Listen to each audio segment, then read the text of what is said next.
demander quel modèle de EPI, d'écran plat interactif, vous avez dans votre classe. Il y a différentes façons de le savoir. À première vue, les écrans sont similaires, à quelques différences près, parfois avec des boutons de maison au centre.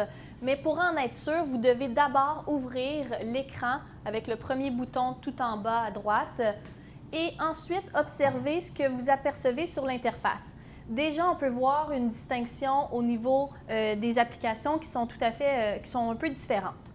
Pour celui-ci, dans les modèles plus anciens qu'on appelle, une façon de connaître précisément quel modèle vous avez, vous devez appuyer sur Paramètres et ensuite aller dans À propos de et vous allez voir Nom du modèle. Au bout de la série de lettres et de chiffres, vous allez voir apparaître V3 ou V2, V4 et ça confirme que vous avez une version, ça c'est pour version 3 de EPI. Une autre façon de savoir si vous avez un ancien modèle d'installer dans votre classe, et en passant un ancien modèle, c'est tout aussi performant, c'est de regarder le petit logo personnage pour la connexion enseignante.